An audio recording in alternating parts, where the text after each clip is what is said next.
Good afternoon, everybody.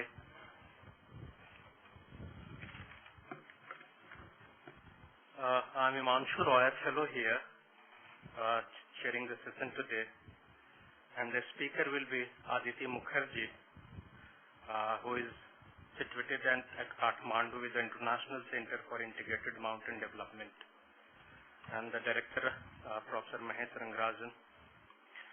Before that, we begin with the session. I have been asked or requested to announce certain things. The Nehru Memorial Museum and Library has published 31 occasional papers under the new series, History and Society and Perspectives in Indian Development. These are available outside at the nominal fees of ₹100 each. I'll be mentioning some of the recent publications. Among the History and Society series, Richard Hardge, independent scholar, Puducherry. The book is An Unmanageable Encounter, The Meeting of Religions and Cultures in Chicago, 1893. This has been published in 2013. The other is Reela Mukherji. She belongs to University of Hyderabad, and it's in collaboration with Institute de Chandranagar, West Bengal, the Northern Bay of Bengal. The book is, the monograph is the Northern Bay of Bengal, 800 to 1500 C, A History Apart, published in 2013. And the third among the History and the Society series is Diniar Patel, Harvard University, and the book or the monograph is Dadabhai Nauroji and the Evolution of the Demand for Swaraj, 2013. And then the other series, Perspectives in Indian Development, Partha S. Ghosh, who is senior fellow here, Nehru Memorial Museum and Library, our colleague, Refugees and Migrants in South Asia, Nature and Implications, again published in 2013. Then Manjeet Barua, Jawaharlal Nehru University, JNU, Mapping Literature, Culture and Region Formation in the Brahmaputra Valley, 2013. And the third and the final is Priyanka Ghosh, University of Kentucky, USA. The name of the monograph is The Impacts of Biodiversity Conservation on Rural Livelihoods in and Around the Sundarban Tiger Reserve, a case study of struggles over access to forest-based resources. These are some of the occasional papers that is there. These are some of the occasional papers, and this belongs to History and Society. This you can have a look outside. And then this occasional paper, Perspectives in Indian Development, that Partha S. Ghosh, some of the series, Priyanka Ghosh, and Manjeet Barua. These are all outside available. And then some of the prominent weekly seminars and the seminars on 23rd September at 3 p.m. The seminar is on Courtly Modernity, Reforming Rampur under Nawab Hamid Ali Khan, 1889 to 1930, and it's by Razak Khan, Berlin Graduate School, Muslim Cultures and Societies, Berlin. Then on 24th September, the next day, again weekly seminar by Ginu Jacharia Umen, he is junior fellow here, Nehru Memorial Museum and Library, speaking on Gulf migration and new dimensions of religion, understanding the interplay of faith and prosperity among Kerala Christians. And after a week, that is on 25th September, that's on Wednesday, again at 3 p.m., public lecture, India and the Wider World Series. That will be delivered by Professor Seema Alvi from the History Department, University of Delhi. And she will be speaking on Muslim cosmopolitanism in Age of Empire.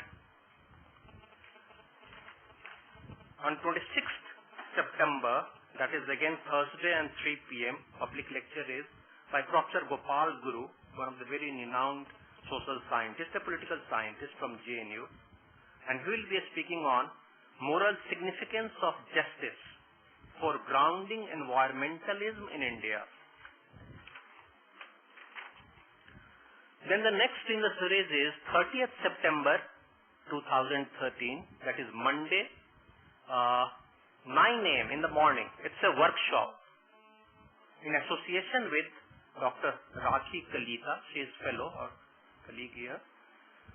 And the workshop is on writing the Northeast, the poetics and politics of representation.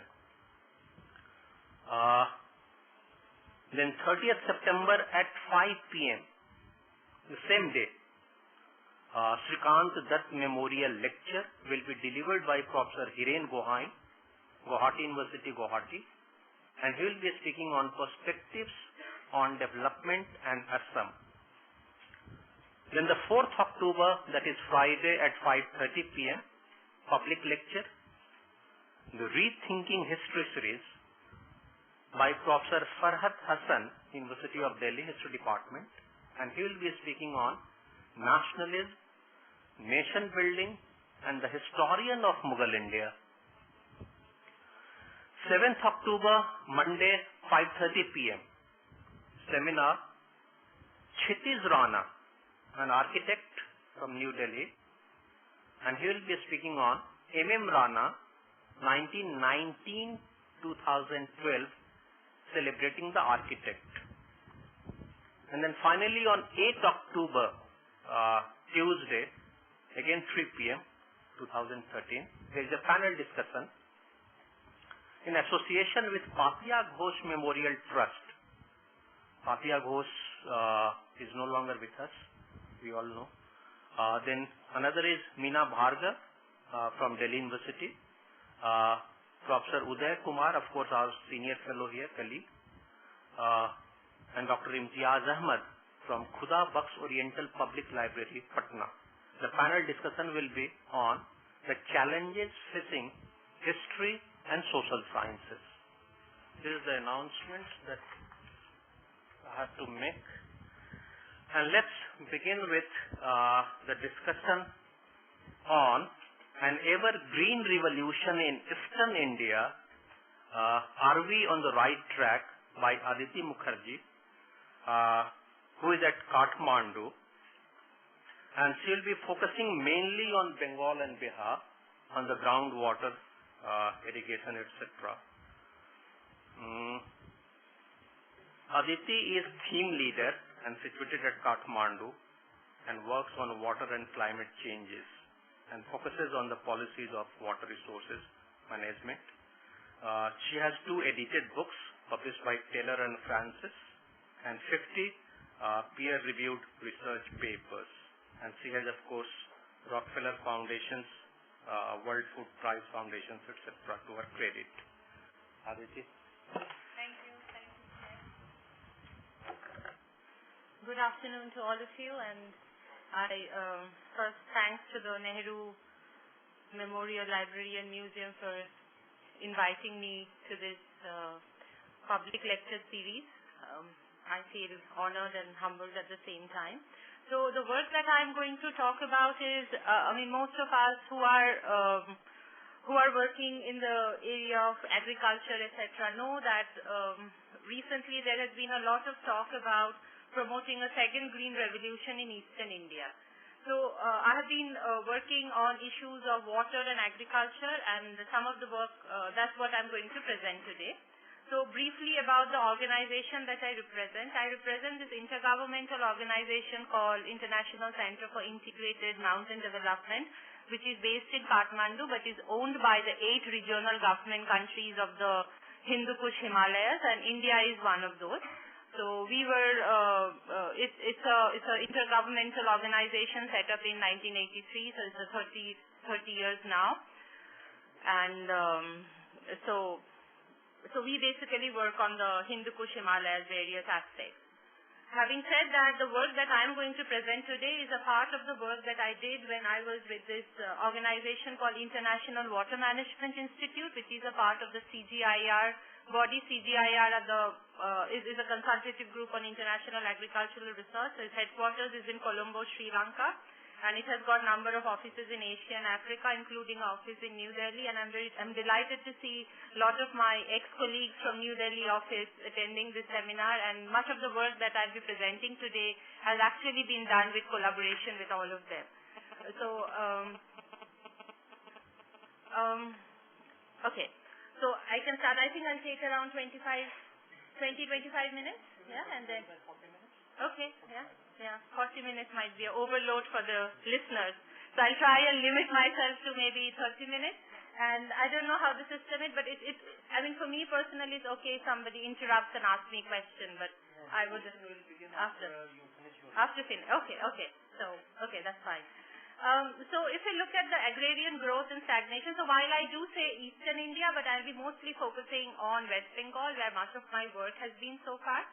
So if you look at the story of agrarian growth and stagnation in West Bengal, it can be quite neatly divided into 3 different phases.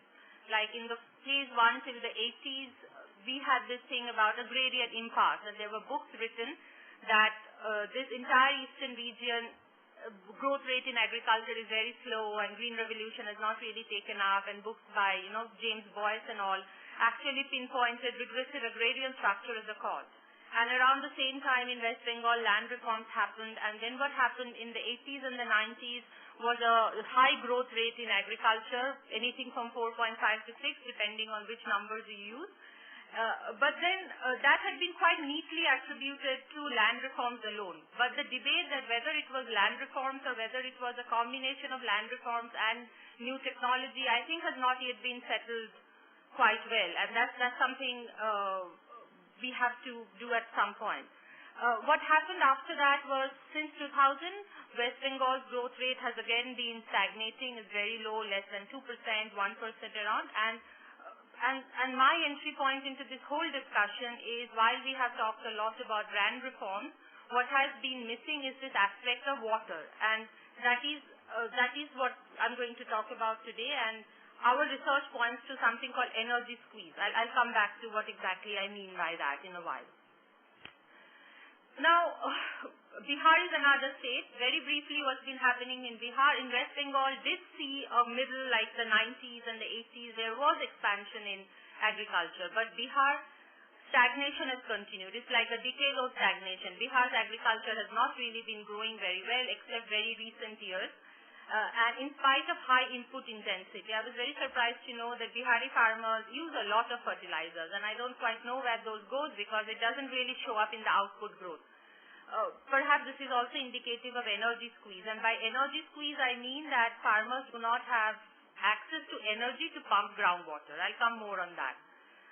It's interesting to look in Bangladesh. In Bangladesh, land reforms did not happen. Bangladesh's growth in agriculture and West Bengal's growth in agriculture kind of took up more or less simultaneously from the mid-80s. And agricultural growth in Bangladesh continues. And groundwater use is very intensive. And since 1987, they had some policy changes, and it continues to support irrigation in a massive way. But as I pointed out, Bangladesh never had any land reforms. So just a brief background of what really prompted me into this research was, while I was doing my PhD way back in 2004, I was already working in groundwater in Gujarat, and I was seeing the whole amount of overexploitation issues that were coming up. My work in Eastern India showed that the situation was quite different. Actually, the data that I collected from hundreds of farmers in 2004 showed that there was a loss of groundwater, but people did not have the capacity to extract that groundwater given the energy constraint. There was no electricity and diesel was becoming expensive by the day, to put it very simply. So the paradox I was facing is, why do farmers in water-abundant West Bengal has a lot more rainfall, its water tables are much higher, why do they do not have access to water while their counterparts in water-scarce Gujarat and Punjab have? So that kind of brought me a bit into the field of political ecology, and there's a paper where we discuss more of that, but that's not what today I'm going to work on. But there are those political ecology explanations we have hoped to give. So this set me on a research trail which I've been pursuing for the last 10 years, and my colleagues at EMI are continuing this work. Some of them are here today. So what we did was, we have been collecting data from farmers since 2004, 2007, 2010, and a current round of survey just completed in 2013. So we have been monitoring almost 950, so it's a panel data. 950 farmers were interviewed in all these years, and we have also talked to groundwater departments and electricity officials, etc. And we have collected water level data also. So coming to think of all the things, why did groundwater become a focus of my research, was something that came out quite clearly while I was doing my work in West Bengal, was while this is a map released by the Central Groundwater Board, which shows the state of groundwater overexploitation. So if you see all those red blocks in Punjab, Haryana, Gujarat, those are all overexploited blocks. These are also the overexploited blocks. But if you look at whole of eastern India, it looks like there is a lot of groundwater potential, and it is true, there is a lot of groundwater potential. So high groundwater potential, only 42% of the potential is used. Data shows less than 10% of the blocks are critical, none of them are overexploited, and all kinds of data shows that over 80% of farmers depend on groundwater for irrigation. That is a major source. At the same time, there is concentrated rural poverty. I think this room hardly needs an introduction to poverty in eastern India. And if you look at, in broad numbers, what are the agricultural water management related problems, and if you are trying to compare Punjab with West Bengal, the first thing that comes up is that the net zone area and irrigated area, almost half of Bengal's net zone area, the blue ones are the net zone area, only half of them are actually irrigated. While in Punjab, it's almost 99%, 98% irrigation. So there is a huge potential for increasing irrigation in West Bengal. I mean, a lot of people would say that, but perhaps West Bengal doesn't need all that irrigation because there's a lot of rainfall. True, but that means West Bengal can do a rain-fed paddy in the Kharif season. It does not mean it can do a rain-fed Rabi or a summer crop. But farmers in West Bengal do need to do a Rabi and a summer crop precisely because their land holdings are very small. It's like 0.74 hectare per capita, which means that they have to do multiple cropping to be able to just eke out a living. So multiple cropping is almost a compulsion in West Bengal, and cropping intensity in West Bengal is around 90%. So multiple cropping is very important, and that is where irrigation is important. So even though, yes, high rainfall would mean you can do a rain-fed one crop, but for your other season crop, you do need irrigation. Again, another interesting comparison is in Punjab, mostly, there's almost 80-75% of the irrigation comes from groundwater. In West Bengal, there are other sources also, tanks and etc. So the point I was saying that groundwater is the only source of irrigation that provides you all year round irrigation on demand. No other source would do that, and that makes it quite important for farmers in eastern India. Then I thought, let's look at Bangladesh. Bangladesh has very similar agroecology as West Bengal, similar culture. And what has happened in Bangladesh is quite interesting. Actually, I'll have a map later. I'll have another figure for India. It's exactly the same. What has happened in Bangladesh is exactly what has happened in India. There has been an increase in area under groundwater irrigation in Bangladesh, and that took off from the mid-87. Something interesting happened in 1987.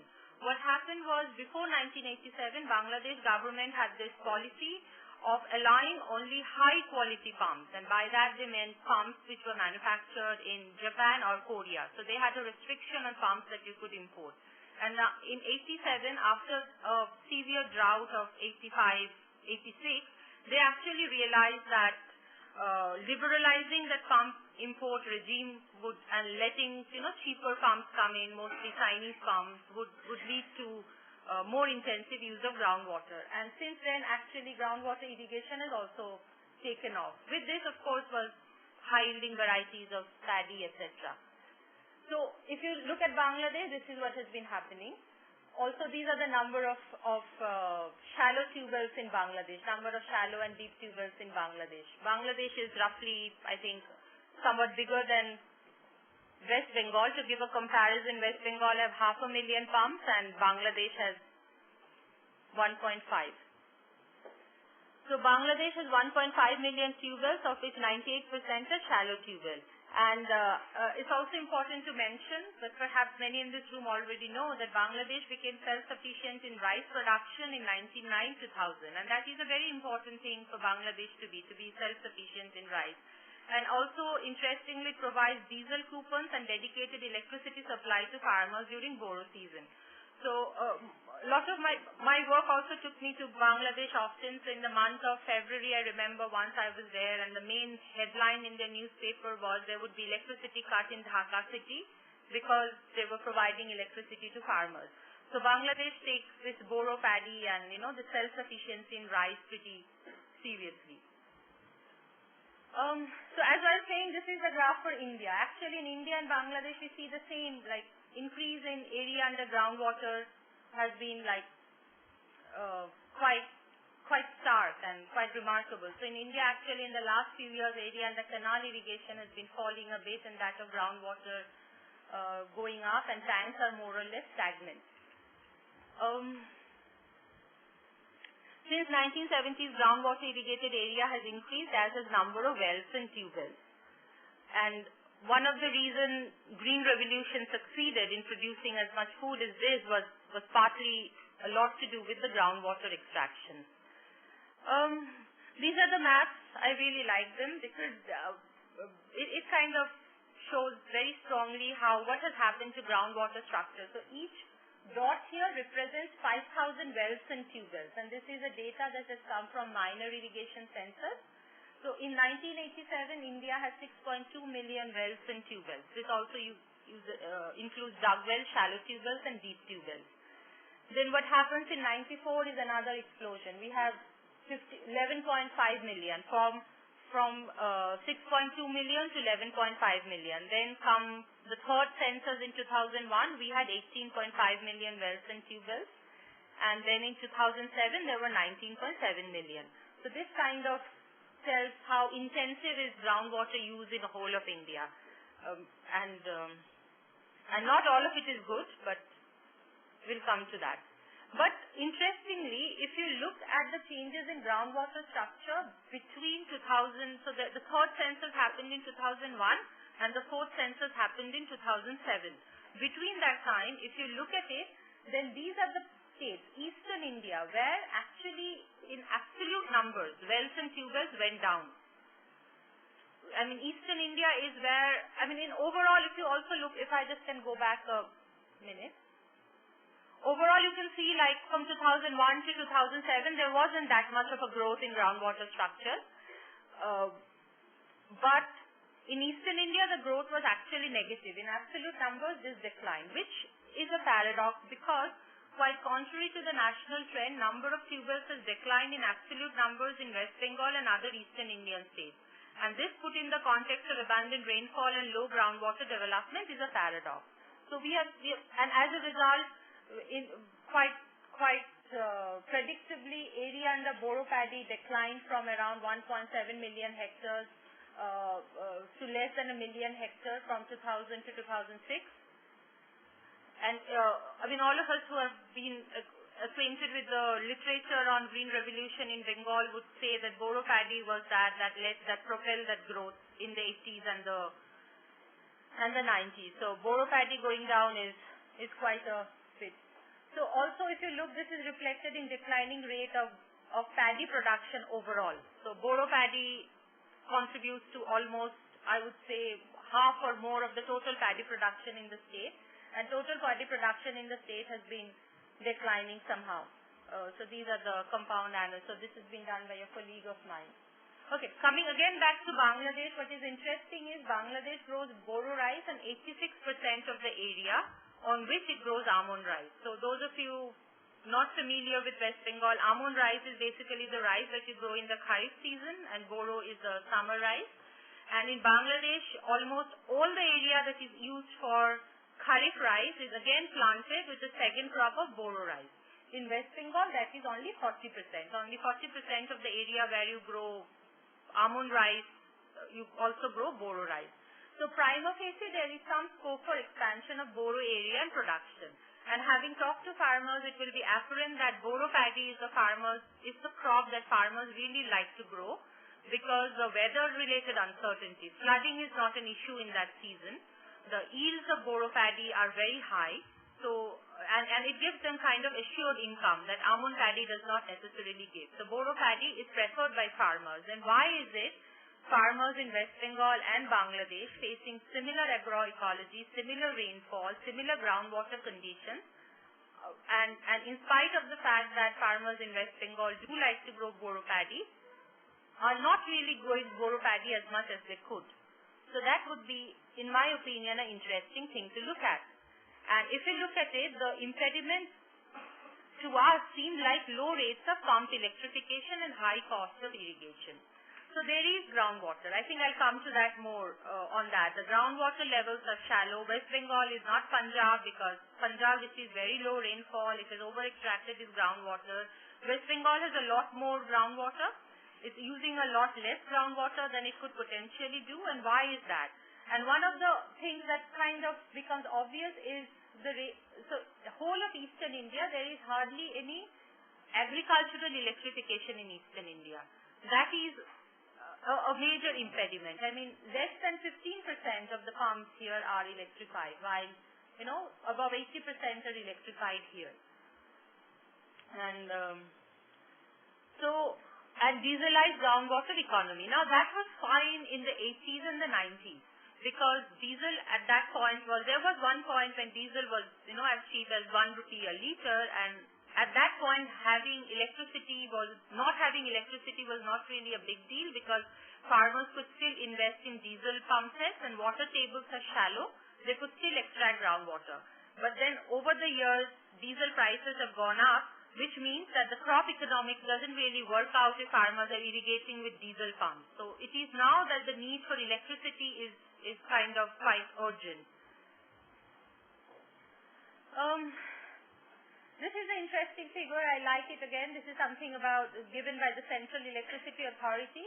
They have calculated, given the total groundwater potential of each state, they have kind of calculated how many electric pumps could you potentially have without over-extracting groundwater.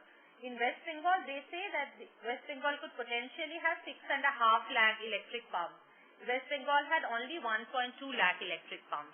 And you would see some of the other states, Punjab has a lot more electric pumps than its groundwater potential allows it. Same with Maharashtra, Andhra Pradesh, Rajasthan, Tamil Nadu, Kerala. But when you look at West Bengal and Bihar and Uttar Pradesh, it's kind of the other way around. Then again, because there is no electricity, not many farmers have electricity, so obviously electricity subsidy as a percentage of state fiscal deficit is very low in West Bengal, which is a good thing. Nothing wrong with that. Also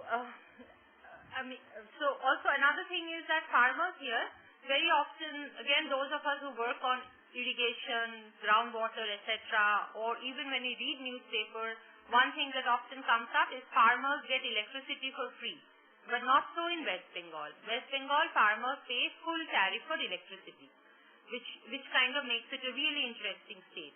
Farmers here pay one of the highest tariffs, and actually the demand for free electricity is not something, it's not a political demand, it's not a demand there. I mean, farmers don't even expect free electricity.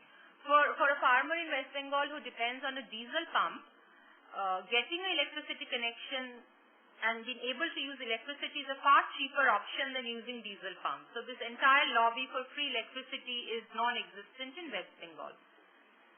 And this has very interesting implications. I hope to be able to touch on that later. Okay, so now the question is, why aren't there more electricity connections? Is it because West Bengal is electricity deficient? Answer is no. The Power Secretary, if he is to be believed and if data is to be believed, West Bengal will remain power surplus till 2020. So there is no power crisis in West Bengal.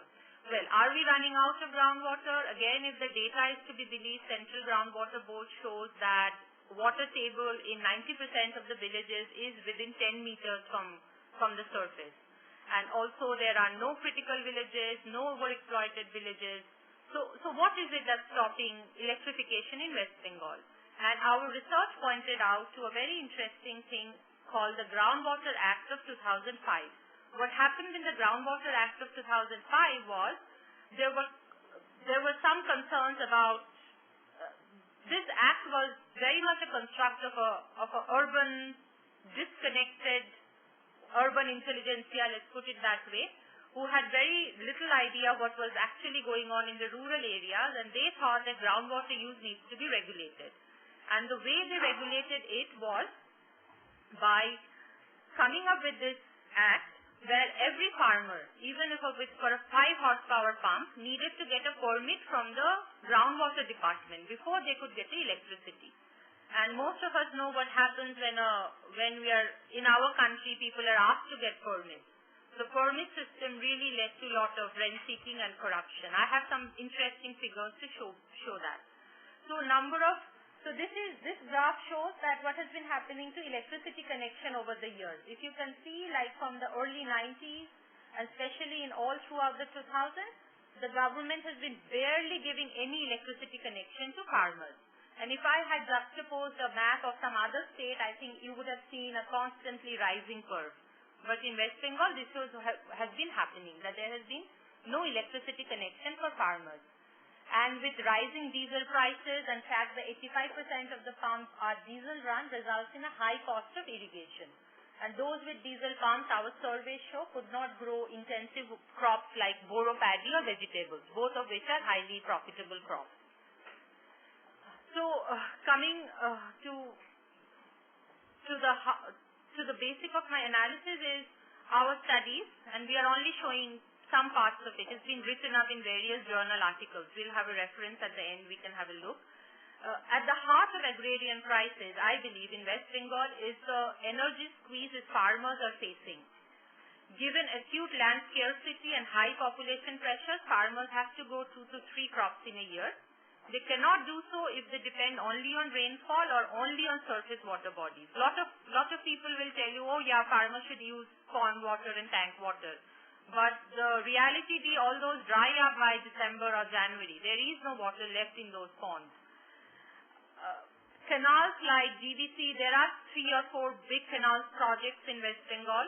And any visit there will tell you that farmers get water from canal only once in 2 years. That also if they are lucky and if they are situated on the right or the left bank canal, and it's highly rationed. So given all that, groundwater becomes indispensable to farmers in Bengal. It enables them to intensify and grow relatively remunerative crops like boro and vegetables. So these were the findings that we took to the government of West Bengal. This was, if I remember right, sometime in 2011 September. The new government had just come in, and the Chief Minister approached the Planning Commission of India and wanted them to advise on water issues. And the member Planning Commission was aware of this work that I had been doing, and he asked me to come with a delegation. We went and we made a presentation to the Chief Minister and to her secretaries, irrigation, agriculture, etc. And that led to some of the changes that I'm going to talk about. And so what were the changes that we proposed to the government? We said that it was important to electrify at least 2 to 2.5 lakh pumps by providing one-time capital cost subsidy. this is a capital cost subsidy for installation. This is not a subsidy for running the pumps. The farmers still would pay full cost for electricity tariff. So all pumps in West Bengal are metered. So farmers continue to pay as much as they use. What we were saying, and the reason we were saying is that till 2011, farmers had to bear the full cost of installation, and that included poles, wires, and transformers. So only those who could pay up to 2 lakh or more could get an electricity connection. So one of the initiative was to ask if the government could pay for that one-time installation cost. And we asked the government to prioritize blocks with low levels of groundwater use. What happened was the government then launched, the launch spelling is wrong, apologies. Yeah, the government of West Bengal then launched a program called One-Time Assistance for Electric Tubewell in November 2012. This gives one-time electrification cost subsidy up to the tune of 8,000, and that is the cost that the state electricity department wants. So this was one of the strategies which has been now implemented. We'll come to how the implementation is going as well. Then one of the concerns that came from the government and also from the Planning Commission is, would not intensification of groundwater use, what would be the benefits, and is there enough electricity to do that? And we did some pretty simple back of the envelope calculations. I don't want you to go through the table entirely, but then what we found was, if only 50% of the groundwater that is used, 50% of the available groundwater is used, then we can bring additional around 6.4 lakh hectare under boro paddy, and it can potentially give a yield of production of 22.4 lakh tons of paddy. And for this, we will need 672 million units of electricity, which would still be 15% of the total electricity consumption in the state. So these were some back of the envelope calculations. Okay. Coming back to the permit system that I was talking about.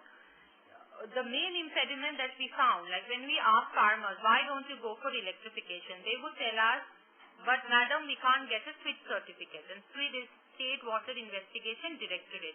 They had to certify a farmer that yes, you are allowed to dig a well and now you can go and get a permit. And getting that permit was a long process.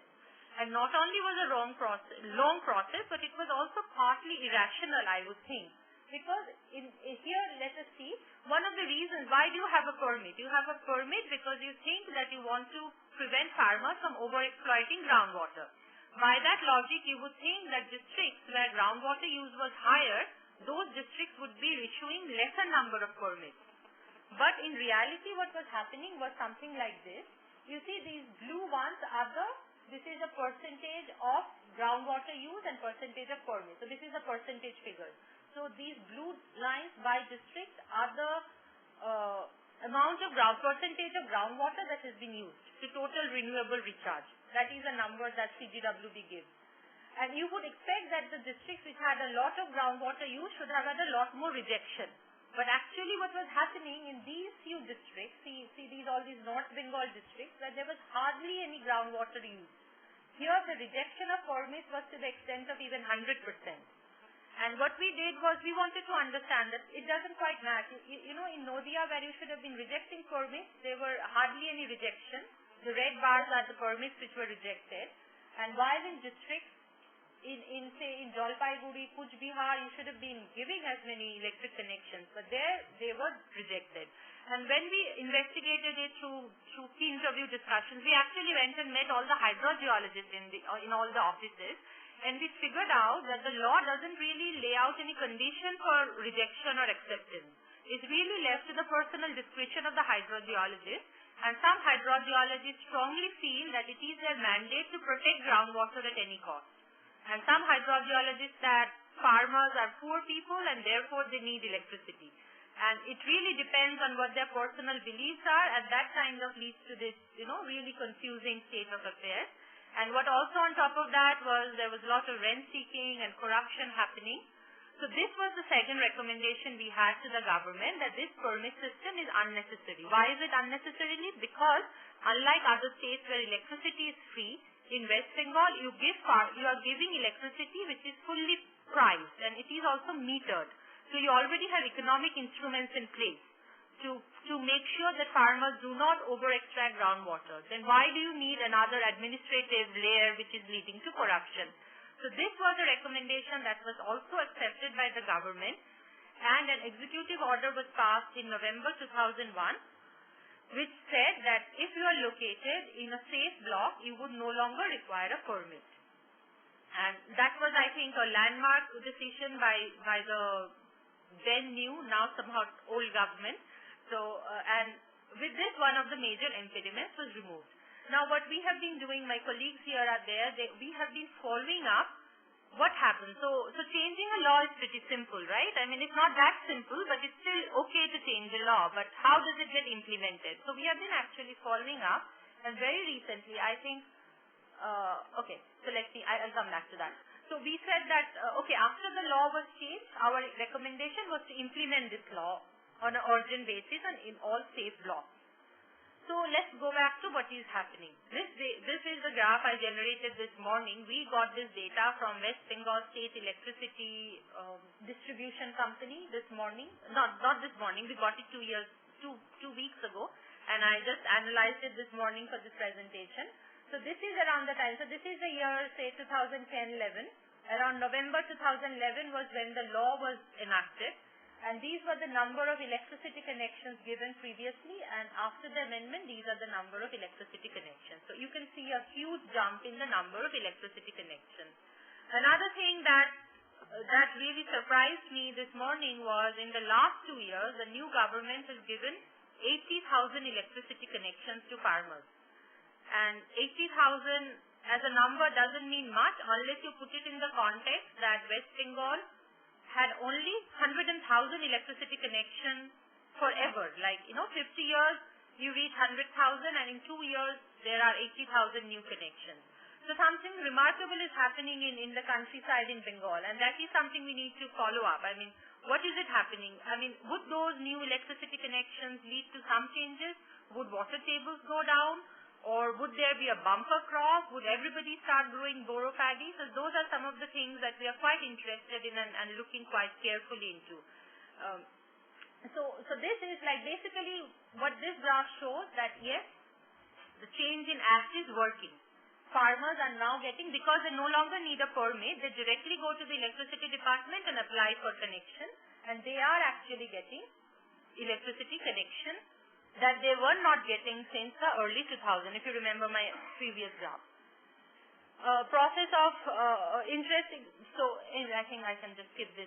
But there is a system of temporary and permanent connection. I can come back to that in the question and answer.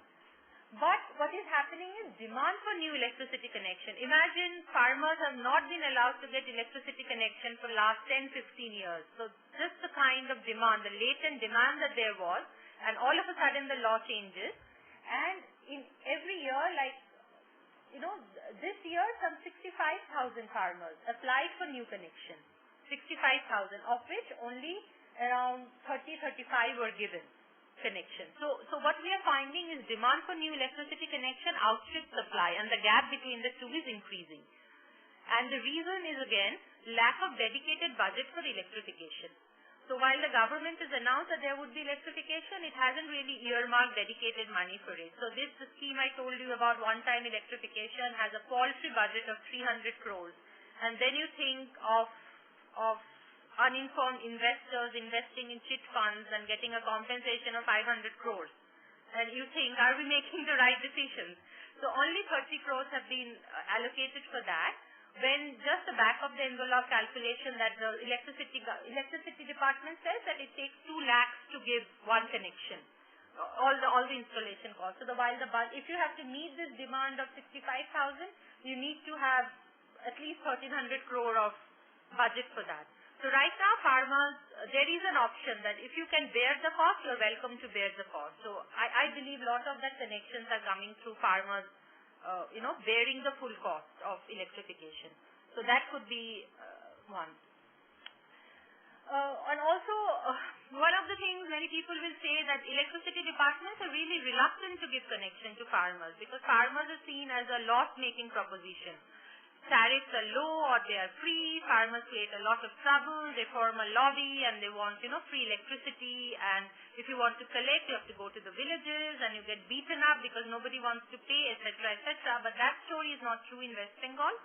West Bengal has, so what I need to, okay. Yeah, this should have come later.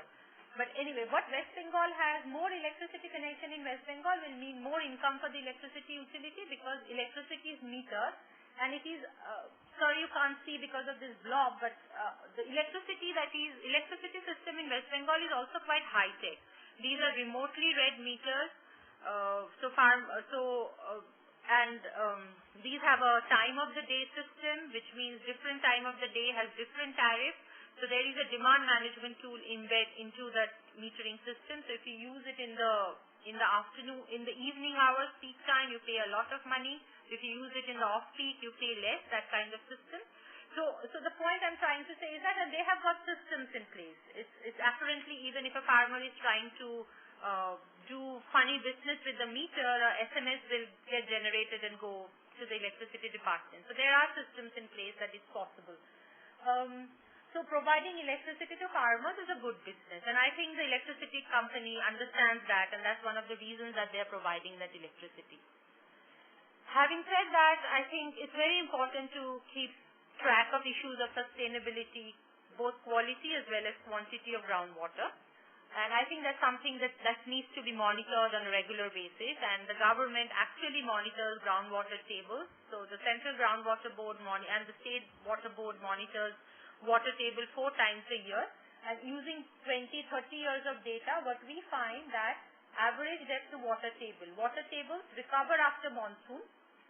So even if water tables go down before the rainfall is so high that the water tables actually bounce back and recover. So these are the two. So this is the depth of water table before the rain. This is in the month of April, May. So even maximum depths are not more than like 9 to 12 meters. So that's not a very deep when you put it in the overall India context. And even where water tables go down, say a place like this, it again recovers after the monsoon. So that was in a scenario when you had like only 1 lakh electric pumps, and we really don't know what would happen when there are so many more. So that is a work that would require some amount of modeling and better understanding. So overall, we found that water levels are constant in 70% of the wells in the pre-monsoon and 80% of the wells in post-monsoon. So previous condition, the water quantity was not such an issue. But then water quality is, and I'm pretty sure that I would get questions on arsenic in West Bengal, so I thought, okay, better why not put it right away. So arsenic is a major concern in West Bengal, but it's more of a drinking water concern. And arsenic is geogenic, it's naturally occurring. There is very little we can do about its occurrence, it's just there. And whenever you draw water table, and if your arsenic bearing layer is exposed, then it gets oxidized and gets mixed with the water.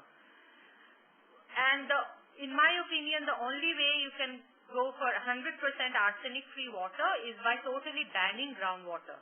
But then what are the livelihood implications of that? Can you stop farmers from using groundwater? You cannot. Then what do? You kind of accept that there is no viable alternative to groundwater irrigation, especially in the dry season.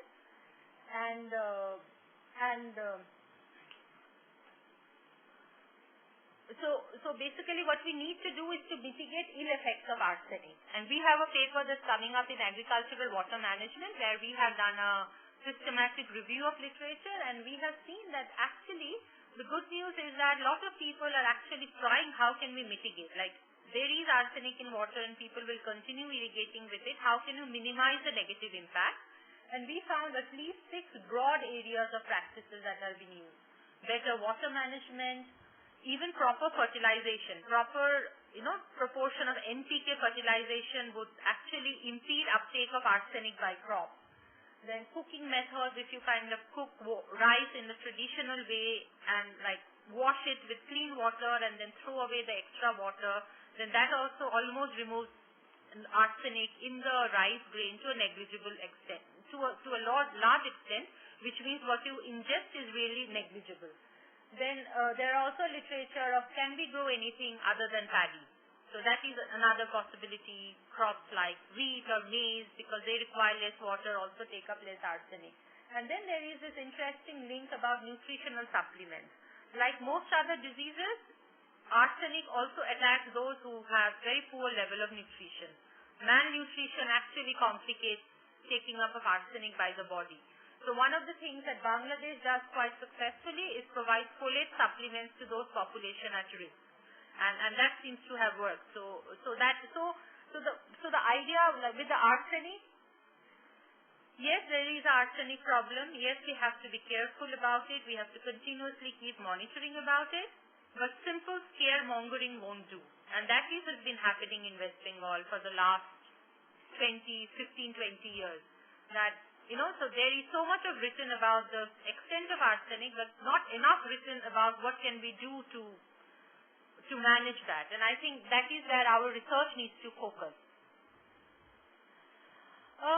Then I thought I'll briefly talk about, also this is something everybody is well aware of. Not every part of West Bengal or Eastern India can use groundwater because the physiography is not the same. Not every area has groundwater. So these are the kind of ponds that are built by this NGO called Pradhan. They do fantastic work in Purulia and Bankura, which are the more drier areas. Here land per capita is higher. So farmers, can actually devote land to doing these kind of wells to store rainwater. But you try asking a farmer in Hooghly to give up even an inch of his land. Those farmers did not give up land to Maruti. No, it was Nano. So to Tata. So basically, this solution is not something that would go in the more alluvial parts of Bengal, but this would be quite okay in the more drier parts. So I think this is something that the work has been going on, and the government has been investing quite a lot in it. I think I will not go too much into it. And the third that we have been talking about is revamping the food procurement system. So this is not the core of my work, so I would not be able to talk with as much authority as I can do with the water-related one. But I understand that the public procurement system in Eastern India does not work. So unlike in Punjab, where farmer knows that 100% of his crop would be bought, in Eastern India there is no guarantee. Actually, it's in shambles. And one of the things to do, and which I know Bihar and West Bengal are doing a lot, are kind of giving a lot of priority, is to revamp the food procurement system in the state and increase procurement of paddy. Right now, only 8% of the paddy in the state is procured, from 8% to 30% by the next 5 years. And there is some kind of attempt is going on to do that. The other main constraint here are cold storages and food processing. That's something also needs to be done. And then another big ticket item could be rural roads. But I do not cover those two aspects so much. So I think I'll just wind up now saying that when we talk about Green Revolution in India, I think there is a 600 crore package that the center has given to the states. And if you kind of see how the states are using it, they're using most of it to kind of distribute mini kits. Mini kits are things containing seeds and fertilizers, mini doses. As if seeds are not available in the market, as if fertilizers are not available in the market. So they are copying this model of Green Revolution in the 70s, when seeds were indeed not available in the market, when fertilizers were indeed not available in the market. We are following exactly the same model in 2010, when any farmer can pretty much go and buy a variety of seeds, or can buy fertilizers. So it's not really seeds and fertilizers that they need, but much of the money is actually going into that. I'm not saying that they don't entirely need it. They still need, but they can buy it from the market. There is a private provision of that.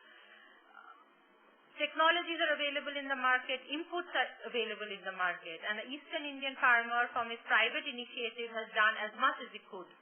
But now what needs is a big shift towards public policy support is needed. What is needed is in terms of infrastructure, and I think that those three big ticket items that Eastern India needs to have a successful green revolution are rural electrification, public procurement, and a system of innovative extension. And those innovative extensions should include things like how do you mitigate the bad ill effects of irrigating with arsenic-rich water?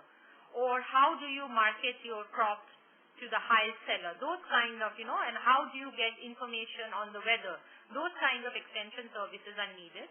And I think most of my presentation talked about the need for rural electrification. I think that is going on in West Bengal to a large extent, and we should actually see what the impact is. In Bihar, as a side note, Bihar is not energy surplus as West Bengal is. West Bengal is electricity surplus. What Bihar government is doing is actually trying to promote solar pumps. And what I understand is solar technology has become quite cheaper in the last few years. So I think I'll stop at that, saying that what Eastern India needs is really a big push in terms of infrastructure, electrification, public procurement, etc. So what I've tried to do is kind of like weave a story around it, but they are kind of based on a lot of these papers that were published. The first one was recently published in EPW, I think, last month maybe, in June or July. So I mean, I'll be happy at any point if anybody wants any of those, and this is my email address, and I'll be happy to reply to email. Thank you. The questions? In fact, let me begin. Some of the questions that I jotted down while she was speaking on. My experiences, particularly in Bihar, is this, that the region where canal irrigation takes place, and of course Bihar is short of electricity, rightly pointed out, deficit of, but where there has been canal irrigation, and most of it, the bigger canals, has been during the time of the colonial times, 1860s. The small irrigations in post-colonial in Bihar did not fructify to a large extent. But where there has been canal irrigation in Bihar, there has been relatively much larger prosperity.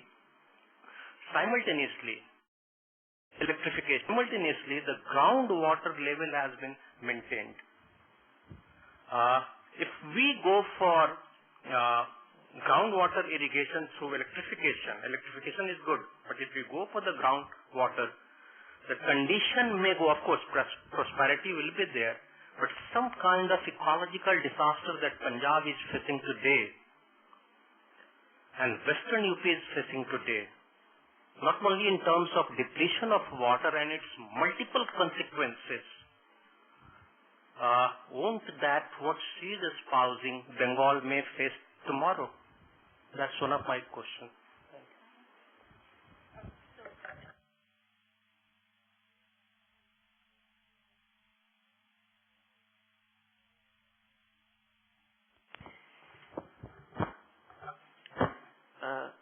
I am Naresh Sagar. I have been running a drilling business for last 20-30 years, and for 3 generations we have been in irrigation. So I'll just try to first give you a little glimpse that the water depletion is not because of any reason, because the pump technology has improved after 75 and mid-80s to such an extent that water can be drawn from any water table in a big way. There were no submersible pumps, there were no screw pumps, there were nothing of that sort. There were only 2 types of pumps, the centrifugals and the vertical turbines. So by injecting a technology, now the farmer can take out as much quantity of water he wants.